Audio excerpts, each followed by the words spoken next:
Caracol Radio. Historias del mundo. Diana Uribe. Buenas, les invitamos a los oyentes de Caracol que quieran ponerse en contacto con los programas, llamar al 245-9706, 245-9706, o escribir al email de auribe@hotmail.com o a la página web www.diana-uribe.com. Hoy vamos a empezar una nueva serie. Nos vamos para un universo cósmico distinto, con una vibración planetaria diferente. Al otro lado del planeta, hoy vamos a empezar la historia del Japón.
Empezamos hoy una historia que nos va a llevar a otra mirada totalmente distinta del mundo.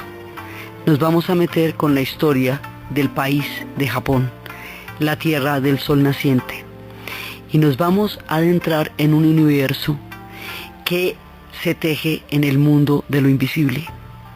Es decir, para ellos existe un mundo invisible en el cual se tejen los hilos de la realidad, en el cual se tejen las acciones de la tierra, que para nosotros se vuelven visibles en la medida en que vamos caminando, pero su verdadero origen está en otra parte, está en ese mundo de lo invisible. Ese mundo de lo invisible lo comparten ellos con todos sus espíritus y con la tierra y con todo su pueblo cotidianamente, forma parte de toda su realidad. Ellos fueron creados de una manera maravillosa y armoniosa por las 6 deidades. Ellos crearon una pareja primigenia de dioses que habían empezado el ciclo de la aparición del Japón en la tierra. La pareja estaba formada por Izanagi e Izanami. Ellos eran una hermosa pareja real que estaba mirando un día desde el balcón con una lanza dorada cubierta de unas perlas y unas pedrerías. Miraron como un vacío que quedaba abajo y decidieron lanzar una gota dorada sobre el arco iris, y esa gota dorada creó la primera isla, Honoro. Y en la primera isla fue donde se dio, digamos, como el origen del cual va a salir el mundo japonés. Y después van a crear las otras 4 islas que conforman el Japón: Kyushu, Kyushu, Honshu y Hokkaido. Estas 4 islas están situadas en un lugar cósmicamente perfecto. ¿Dónde quedan? Donde toca que queden. Si fueran más al norte, si fueran más septentrionales, el Japón no tendría la bendición del arroz, que es lo que ha alimentado durante siglos la trasegancia del pueblo japonés por la tierra. Si fuera más al sur, si estas 4 islas quedaran más al sur, entonces Japón no tendría la nieve y por lo tanto no podría disfrutar de la inmensa y poderosa belleza del monte Fuji, del monte sagrado, porque de ahí vienen los árboles y de ahí vienen las aguas, y las aguas hacen posible el arroz, y el arroz alimenta al pueblo japonés. Si quedara más al occidente, quedaría muy cerca de la China, y la China habría terminado con la posibilidad de una cultura independiente y autónoma como la del Japón, porque todos los pueblos que quedaron alrededor de la China fueron absorbidos por ella. Si quedara más lejos, más hacia el oriente, habría perdido la oportunidad del influjo civilizador de la China, que les dio elementos fundamentales para producir una cultura fascinante y colosal. Así que queda donde tiene que quedar. La pareja primordial creó unas islas en un punto donde pudieran tener el beneficio del arroz, de la nieve, de la cercanía de la cultura china, pero de la posibilidad de la independencia y la autonomía para poder crear el mundo japonés.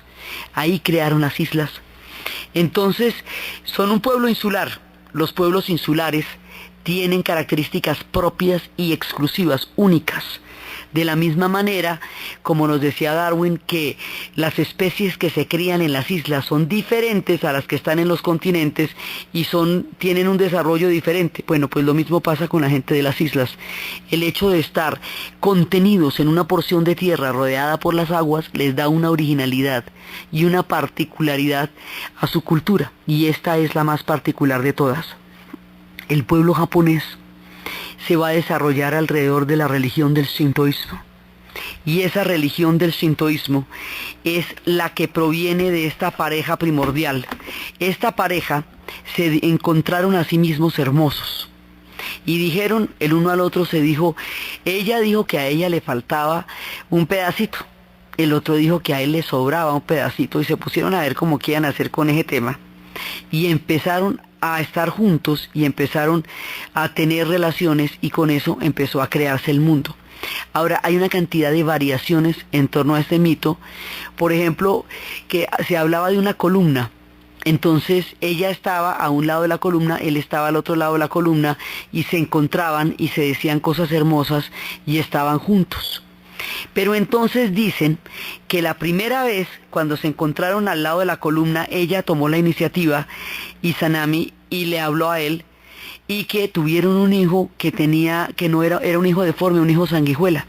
Le preguntaron a los dioses apareados que por qué había surgido ese hijo, y ellos le dijeron que porque ella había tomado la iniciativa. Entonces volvieron y otra vez hicieron la vuelta en la columna, y entonces tomó la iniciativa Izanagi. Y tuvieron un hijo perfecto, y los hijos empezaron a salir bien. Estas cosas tienen un significado profundo, porque hay, digamos, el papel de la mujer, que esto es tan distinto en Japón, tiene raíces en los fundamentos de estos mitos. Entonces después ellos empiezan a tener deidades, y de pronto, en una de esas, ella va a enfermar y va a morir.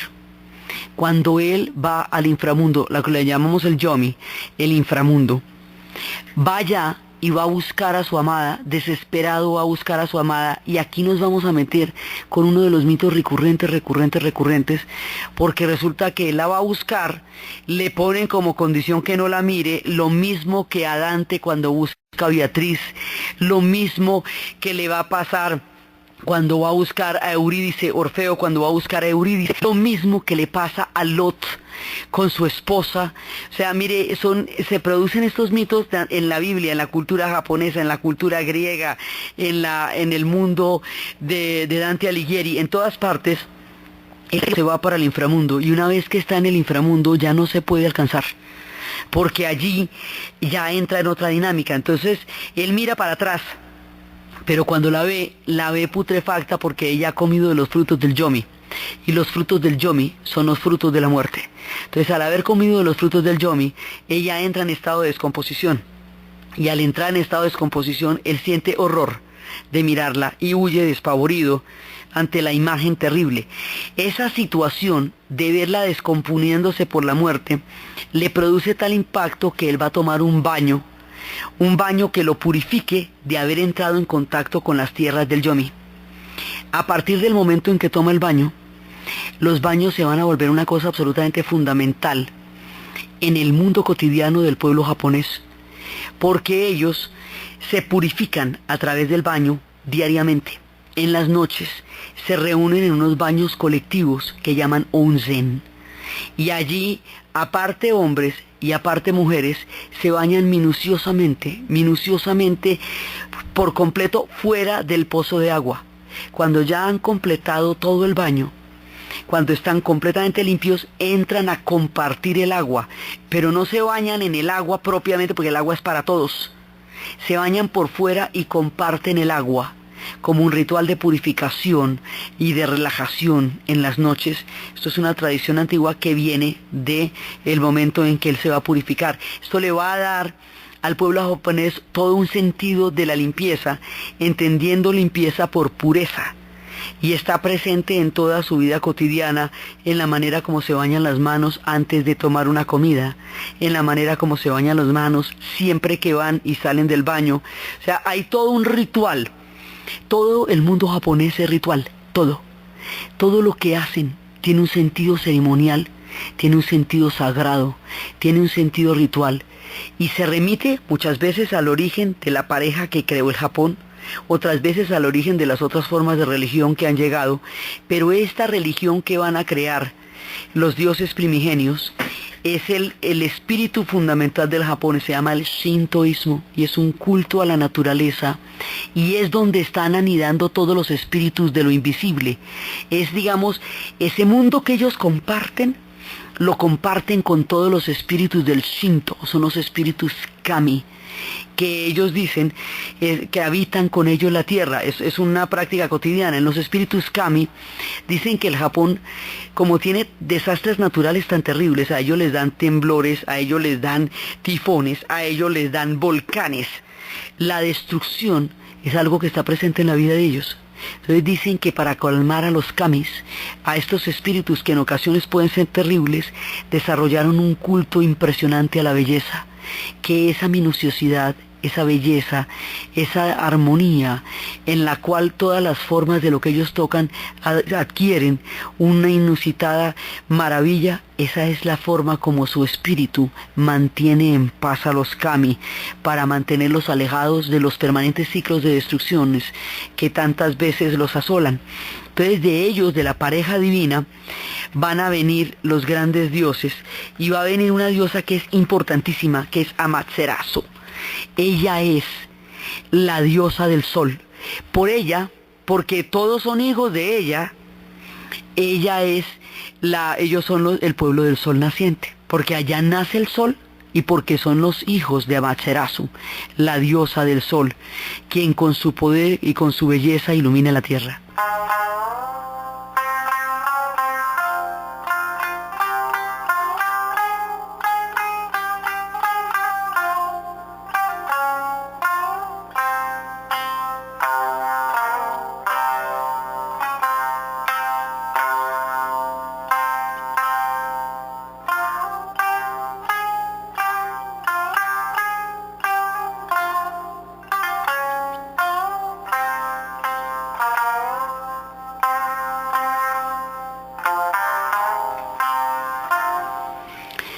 Ella es la hilandera sagrada.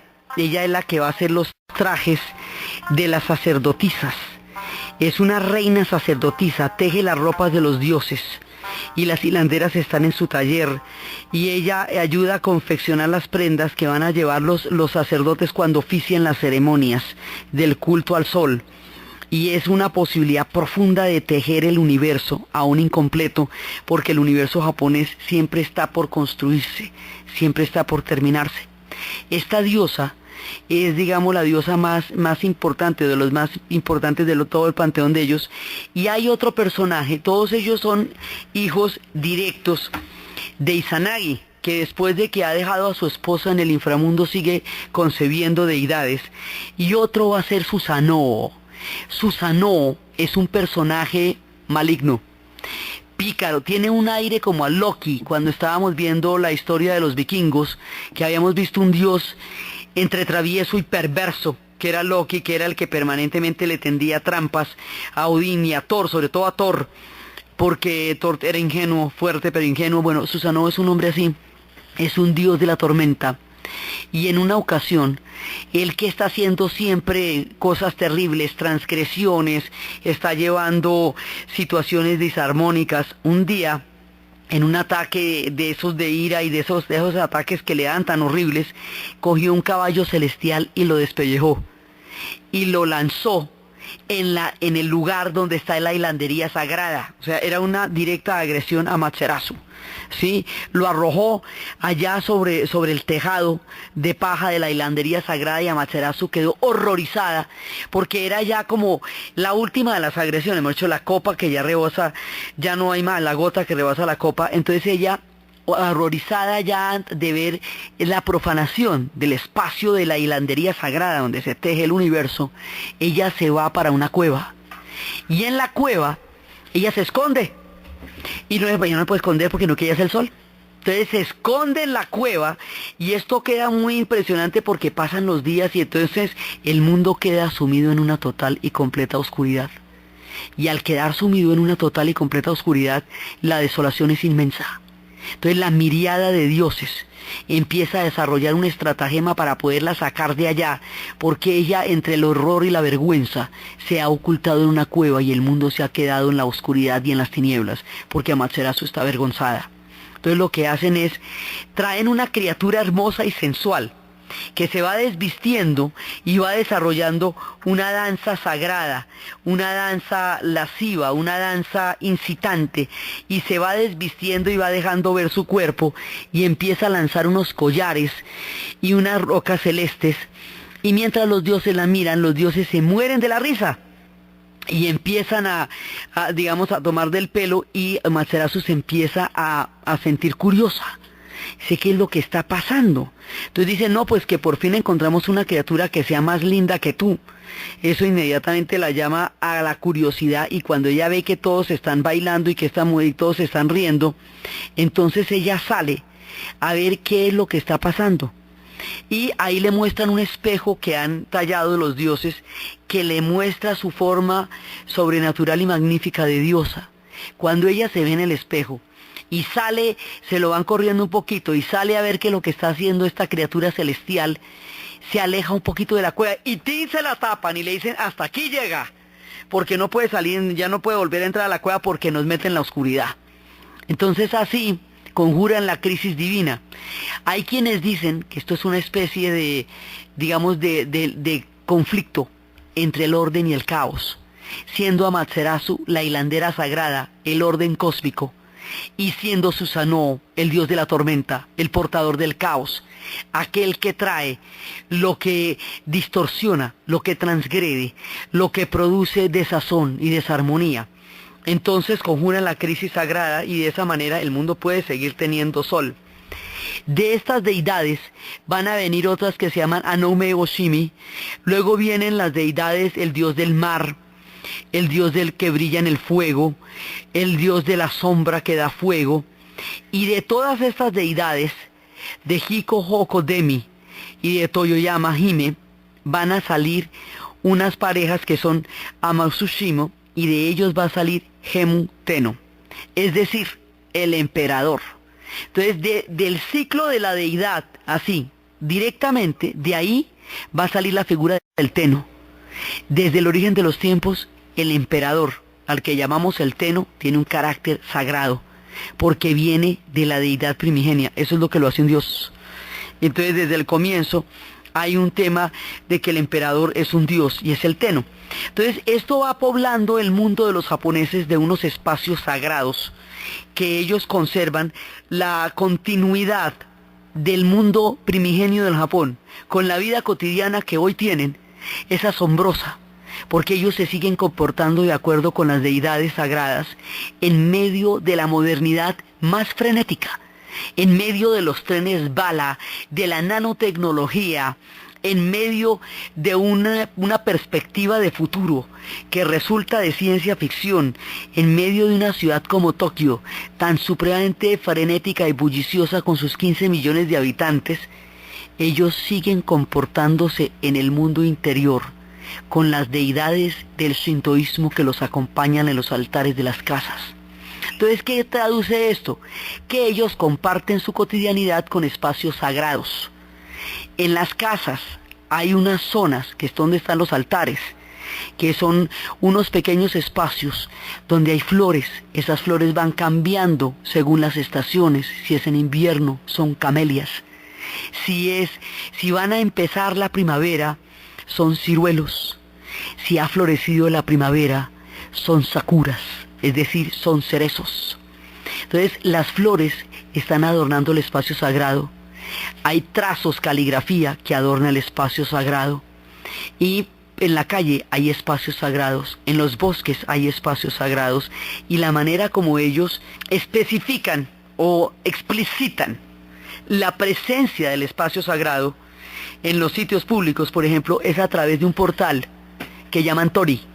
Ese portal, que parecería un arco, digamos, cumpliría la función de un arco en la arquitectura occidental, ese portal no lleva a ninguna parte porque no es la entrada de nada que nosotros podamos ver.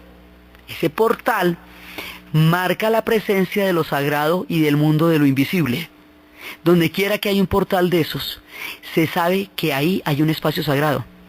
Entonces los espacios sagrados están en los hogares, los espacios sagrados están en las calles, están en los bosques, están en el mar como el más hermoso de todos, que es el tori de Itsukushima, que por un efecto de marea, al subir la marea, tapa los pilotes sobre los cuales está erigido el tori y le da la sensación de que flotara en el mar con un color rojo naranja, que en el atardecer produce una sensación maravillosa de la presencia de las deidades. Entonces ellos van compartiendo con todos estos espíritus, a quienes oran, a quienes rezan, con quienes hablan en la vida cotidiana, el mundo del Japón.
El shintoísmo es este culto a la naturaleza, a las deidades, a la figura sagrada del emperador, a la pureza, a la purificación.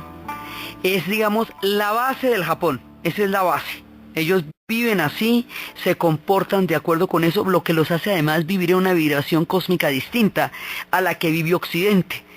Porque ellos actualmente creen y viven de acuerdo con esta vibración del mundo, como lo hacían en el siglo VI a.C., cuando nos aparece nuestro primer relato del pueblo japonés, proveniente también de pueblos de Corea, de pueblos de otros espíritus del Asia que van a llegar a las islas, que es, digamos, los rastreos originales. Entonces, esta es la base.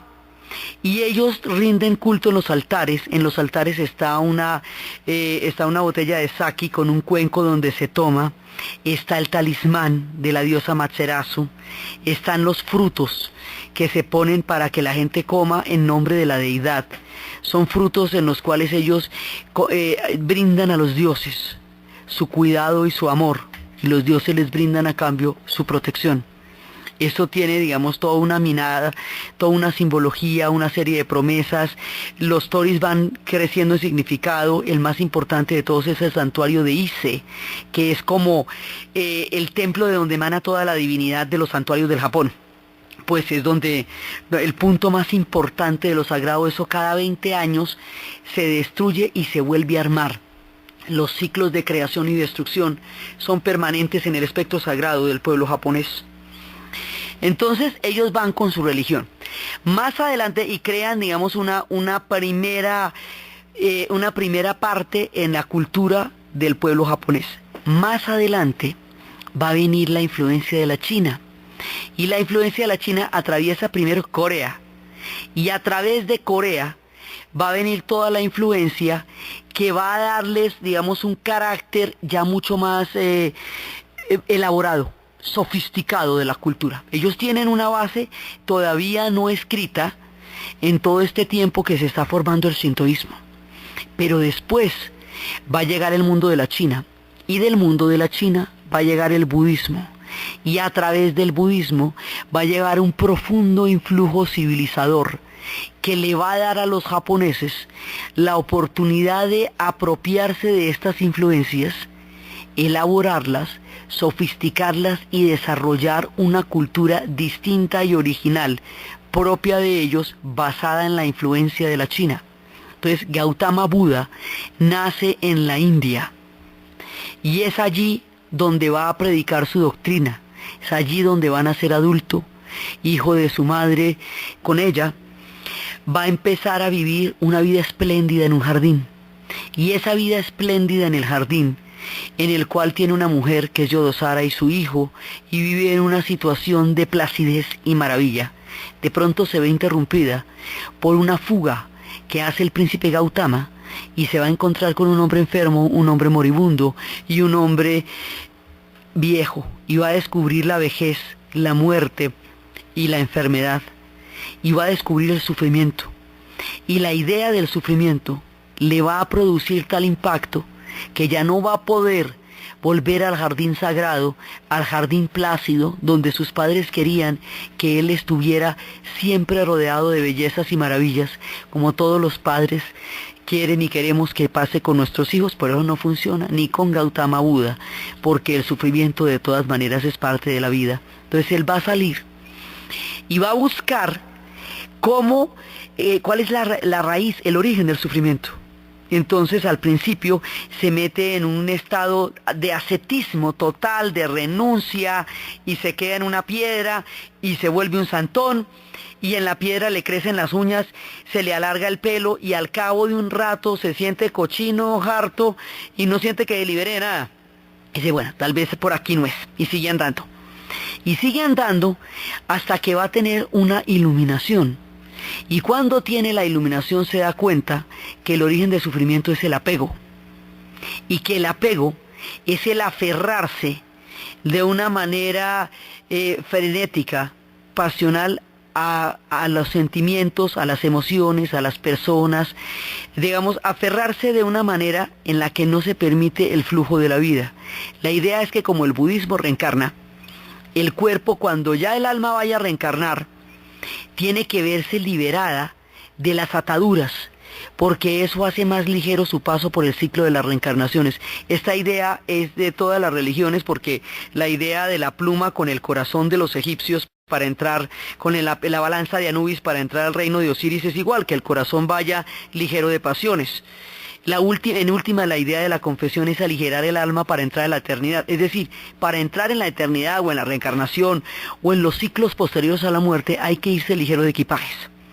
Entonces, en el budismo, un apego, por ejemplo, es un odio terrible, visceral, brutal, crea un vínculo maligno de la persona que lo tiene con la otra persona a quien odia. La rabia es un vínculo terrible también. Una pasión voraz, absolutamente enceguecedora, es un vínculo, también es un apego. Un apego, si usted, esto de que sin ti no podré vivir jamás. Entonces imagínate el problema de no poder vivir sin ti. Eso queda muy complicado, porque el solo apego, independientemente de que la otra persona sea regia, encantadora y muy divina, el solo apego genera sufrimiento. Y el que usted sienta que no puede respirar sin otro ser humano que lo hicieron distinto a usted y que nació en otra parte y que se lo encontró en algún lado de la vida, y ahora le parece que sin ese ser humano usted no puede respirar, ese apego genera sufrimiento.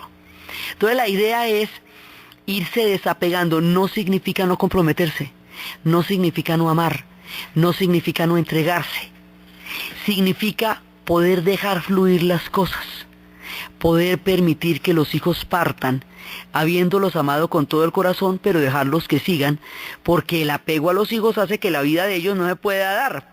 Entonces, digamos, la idea es desapegarse de muchas maneras hasta que el alma ya esté tranquila. El budismo trae la idea del apego como una manera que genera sufrimiento y del desapego como una manera de ir liberando el alma del sufrimiento. El budismo trae la senda media, huye de los extremos. Cuando Gautama Buda se vio totalmente despojado de toda corporeidad, metido en esa piedra, se dio cuenta que había caído en un extremo. Entonces, que todo extremo genera sufrimiento. Hay que conocer lo bueno y lo malo, hay que conocer las verdades de la vida, hay que conocer los extremos para poder entender la senda media. Pero es en la senda media donde está la tranquilidad. En cada uno de los extremos se encuentran las orillas del sufrimiento.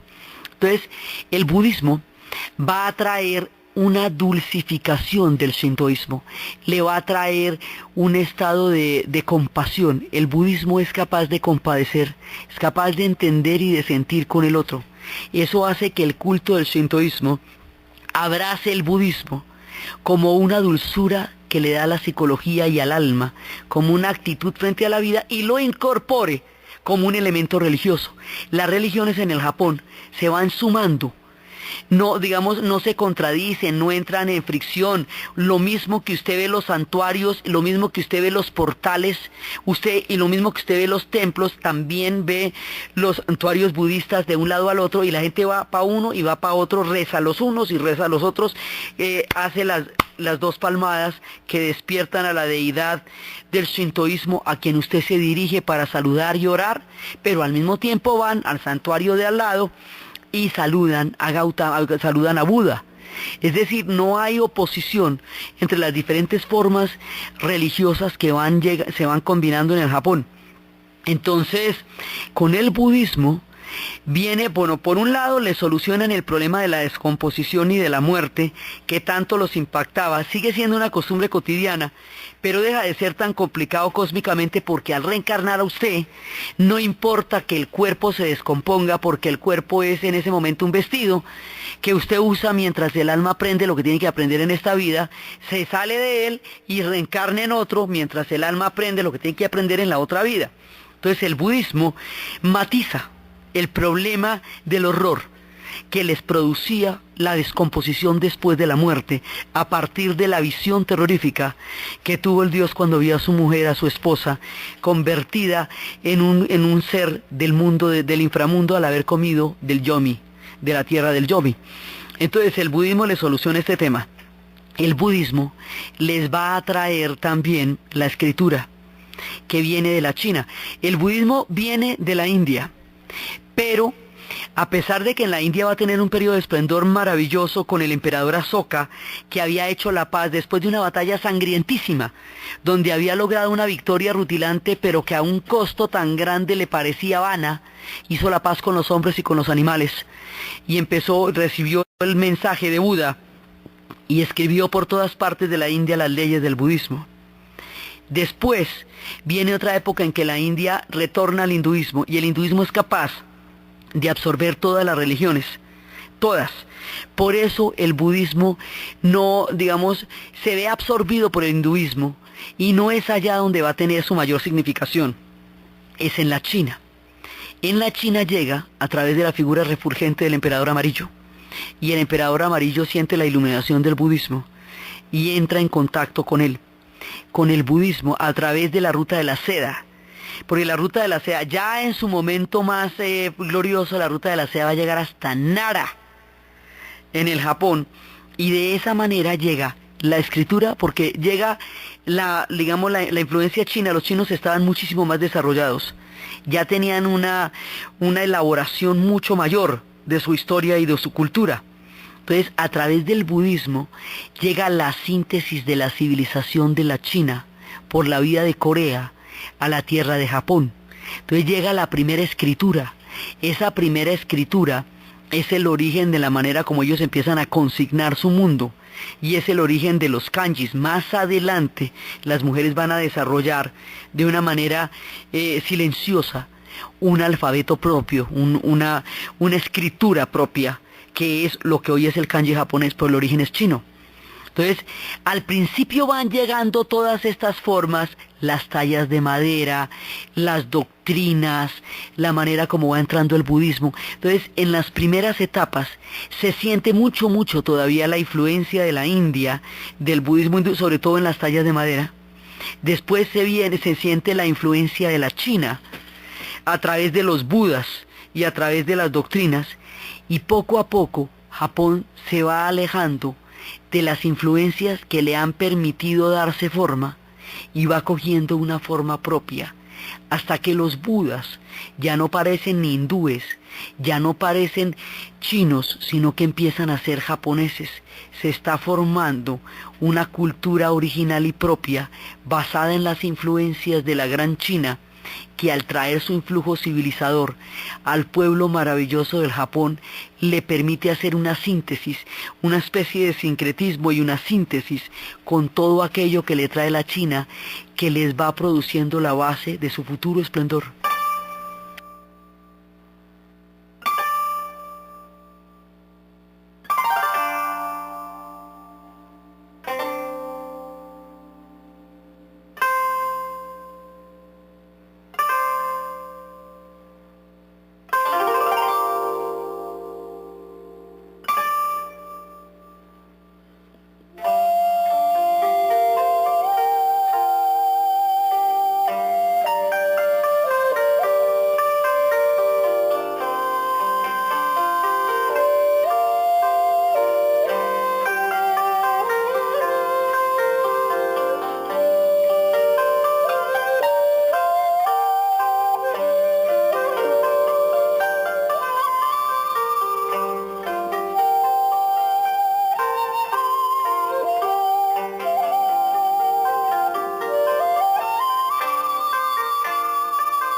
Cuentan las leyendas que había una hermosa mujer y que un príncipe le pidió una esposa al Padre Dios.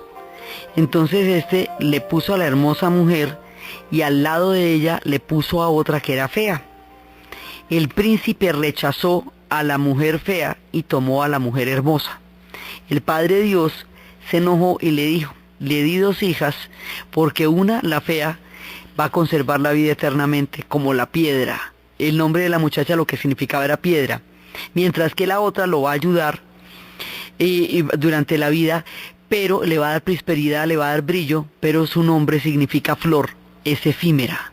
Como usted rechazó a la fea y prefirió a la hermosa, porque era linda como las flores, entonces de aquí en adelante los hombres van a ser mortales, porque han escogido la belleza de las flores y han perdido la oportunidad eterna de la piedra. Por eso la humanidad es mortal a partir de este mito.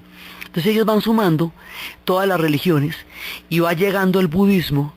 La influencia de la China también trae el confucianismo, y el confucianismo va a ser un sincretismo con ellos, porque en el confucianismo no hay una separación entre los antepasados y los parientes, y en el mundo original de los japoneses tampoco.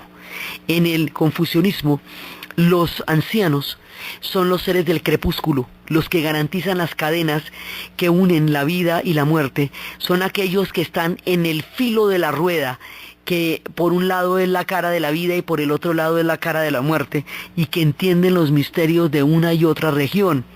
Entonces, como esto también es así entre los japoneses, van a tener una simpatía con el confucianismo. El confucianismo crea círculos de pertenencias, de relaciones, del soberano al súbdito, de los hombres a las mujeres, de los jóvenes y los ancianos, de los mayores a los jóvenes, y en esos círculos de pertenencias coincide con otra manera en que los japoneses establecen círculos de pertenencias, que son los guris.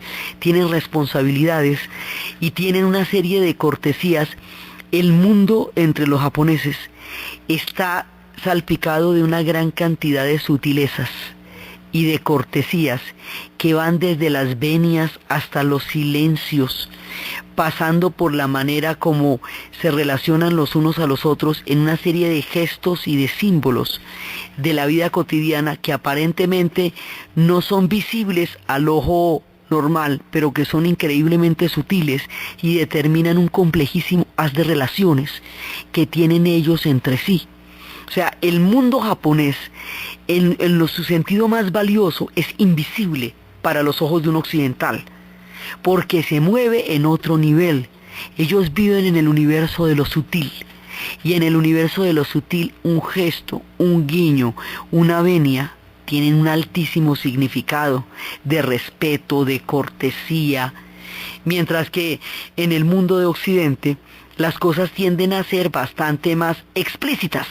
Hay una cantidad de cosas implícitas en el mundo de los japoneses, una cantidad de cosas que no son visibles, que son aquellas que los unen, los determinan y que ellos pueden ver, y es la que los hace vivir en una vibración cósmica distinta a la que viven en Occidente. Entonces por eso es que usted ve los trenes bala, pero los trenes bala son los efectos visibles del mundo invisible que hizo posible la tecnología. Sí, usted ve que ellos se dan las venias, pero cada forma de esa venia indica un nivel de jerarquía diferente. Usted ve la manera como comen, pero cada uno de esos platos significa algo, tiene un toque de colores que desarrolla una armonía, que para ellos es todo un lenguaje a la hora de comer. O sea, todo eso tiene un significado que hace que el universo de los japoneses sea un universo ritual y que esté lleno de ceremonias y que todo esté cargado de símbolos y de significados que se captan en lo más sutil, en lo más, digamos, ese fervor que ellos tienen por lo pequeño. Es porque su mundo, su ojo, está hecho para lo fino y lo sutil. Y van sumando las influencias. Entonces, cuando llega la influencia de la China, muchas cosas les son amables y les son compatibles. El confucianismo lo es en muchos sentidos y durante mucho tiempo va a ser una influencia importante porque lleva el culto de los antepasados y porque genera leyes de pertenencias a una cultura que también funciona de manera colectiva. Entonces son por un lado shintoístas, abrazan el budismo como una fuerza vivificante, maravillosa y dulce, que les va a dar a ellos un influjo civilizador muy grande. O sea, el budismo es lo que los lanza a convertirse en un gran pueblo. Esa es la influencia del budismo. Y la ruta de la seda, al extenderse a Nara, les crea esa conexión que se hizo entre todas las civilizaciones antiguas a través de este milagro que es la ruta de la seda, que va llevando el conocimiento, las doctrinas, las historias, las influencias, los sabores, los ritos de un extremo al otro, porque empezaba en Nara, o sea, terminaba en Nara y llegaba por el otro lado a Roma. La ruta de la seda va a durar muchísimo tiempo y es la de la historia de la famosa princesa que se iba a casar con el que trajera a su padre ausente durante 2 años por una guerra. Ante la tristeza profunda que le producía la ausencia de su padre, juró casarse con el que llegara. El padre llegó a caballo, ella lo saludó con gran amor y su madre también, y luego el caballo relinchaba desesperado en el establo y su padre le preguntó por qué, y ella le contó que le había hecho la promesa al caballo de casarse. Ella se iba a casar con el que le trajera el papá, se lo trajo el caballo. Entonces el caballo estaba montadorcísimo, re harto. Entonces decidieron matar al caballo. Mataron al caballo, pusieron su piel sobre el césped y la chica pasó alrededor de la piel la envolvió y la convirtió en una morera. Y ese es el origen del gusano de seda.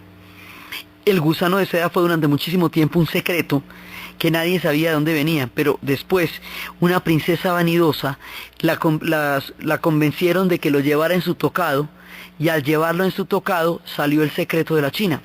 Entonces la seda va a ser muy importante, la seda misma como tal en la cultura japonesa y en la elaboración de sus kimonos y en la elaboración de su arte y de sus pinturas, y también la influencia misma de la ruta de la seda va a hacer que ellos puedan tener una interpretación distinta de las historias, pero estar en contacto con lo que está pasando en el mundo a través de la ruta de la seda. Y es por eso que llega el budismo. Entonces así ellos se van formando y van creando su civilización. Luego, hacia el siglo XIII, estamos hablando del budismo que va a llegar al Japón hacia el siglo VIII.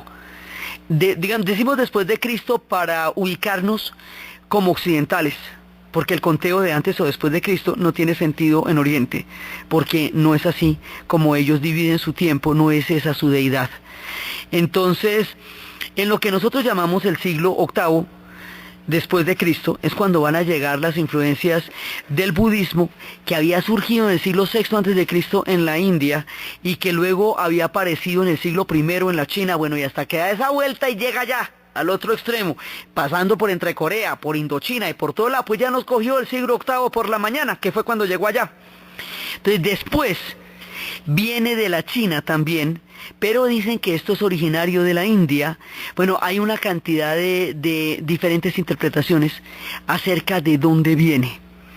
Ellos dicen que en el siglo XIII llegaron unos monjes procedentes de la China con una variable, con una nueva interpretación del budismo que los japoneses van a perfeccionar hasta hacerlo una parte fundamental de su esencia. Y eso se va a llamar el budismo Zen, va a ser el Zen. Entonces, el Zen es una manera de entender el mundo en la cual llega la paradoja, la contradicción, el sentido del vacío, que ellos ya lo tenían, pero que el Zen lo va a hacer aún más particular. El Zen dice que lo importante en un pocillo es el vacío. Sin el vacío, el pocillo sería un objeto absurdo.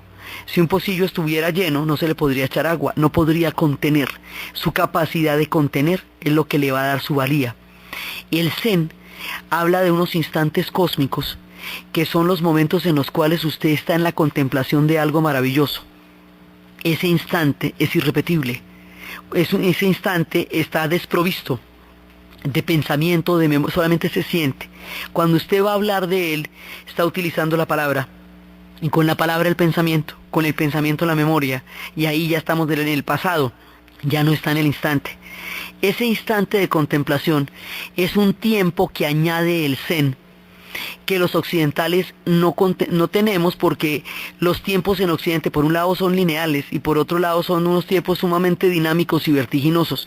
Este instante es un tiempo que es real, es efímero, pero es real, y en la medida en que lo es, va determinando el cosmos, ese instante que se da en el Zen. El Zen va a llevar a unos jardines y a unos templos maravillosos. En Kioto hay un templo, el templo de Ryoanji, donde la gente se sienta, se quita los zapatos, se sienta en una terraza y empieza a contemplar estos jardines de gravilla con estas piedras discontinuas. Una piedra que aparece en un lado y luego aparece otro pedazo en otra, que va generando una insinuación en la cual usted puede pensar que están unidas por debajo o que las unen hilos invisibles, y hay una pared terrosa que enmarca. Cuando usted contempla la gravilla y contempla la pared y contempla la piedra, al cabo de un tiempo empieza la contemplación de sí mismo, y este universo pacífico le empieza a devolver la estructura de su alma a través de una cantidad de imágenes que sobrecogen, emocionan y son capaces de transformar el alma, y usted solamente está mirando la gravilla con las dos piedras. El vacío que está produciendo la imagen blanca de la piedra y de la gravilla hace posible el retorno del pensamiento y el poderse contemplar el alma a través de la gravilla. Así ellos van creando un universo maravilloso que va poblando su espíritu. Ese espíritu que se va conformando, la manera como se va expresando a través de todos sus artes, cómo van surgiendo sus capitales, sus dinastías, sus códigos de honor, sus sendas del guerrero, sus sutiles geishas, su periodo Edo y todas estas historias maravillosas de esta vibración cósmica distinta que estamos empezando a ver hoy, que se llama Japón, es lo que vamos a ver en el siguiente programa. Entonces, desde los espacios de los dioses primigenios, desde Amaterasu, la diosa del sol, la hilandera sagrada, desde la figura caótica de Susanoo, desde la llegada de la influencia de la China, la caligrafía, los trazos, la manera como ellos elaboran las influencias para convertirlas en maravillas y cómo van desarrollando tempranamente una cultura colosal. En la narración, Diana Uribe, en la producción, Jessy Rodríguez, y para ustedes, feliz fin de semana.